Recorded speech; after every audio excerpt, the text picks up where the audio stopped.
अत्यंत समाधान आणि आनंद आहे की मलकापूर नगर परिषदेच्या निवडणुकीमध्ये भारतीय जनता पार्टीचे 5 उमेदवार हे बिनविरोध निवडून आलेले आहेत आणि मलकापूर एक प्रगतीच्या दिशेने चाललेलं आहे अशा प्रकारची स्थिती आज राजकीयदृष्ट्या निर्माण झालेली आहे। आज कराड शहरामध्ये प्रत्यक्ष प्रचाराचा शुभारंभ आम्ही करतोय।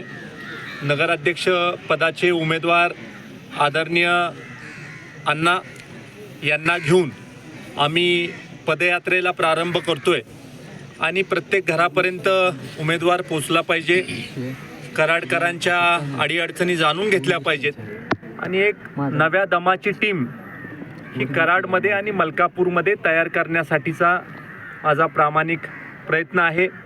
आज कराड शहराने भारतीय जनता पार्टीला भरभरून दिले। 2016 साली कराडमध्ये भारतीय जनता पार्टीच्याच नगराध्यक्षा होत्या।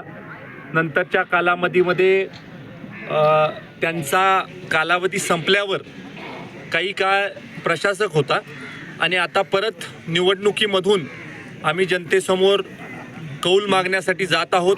मला खात्री वाटते की कराडकरांनी विधानसभेला ज्या पद्धतीनं कौल दिला तशाच पद्धतीनं कौल हा आज नगरपालिकेच्या निवडणुकीच्या निमित्तानं माझे कराडकर देतील। त्याचबरोबर मलकापूरकर देखील 5 जागा बिनविरोध झाल्या, राहिलेल्या जागा बहुमतानं निवडून देतील। नगराध्यक्ष पदाचे उमेदवार तेजसजी असतील, आदरणीय अण्णा असतील, या दोघांनाही मलकापूर आणि कराड ताकदीनं निवडून देईल।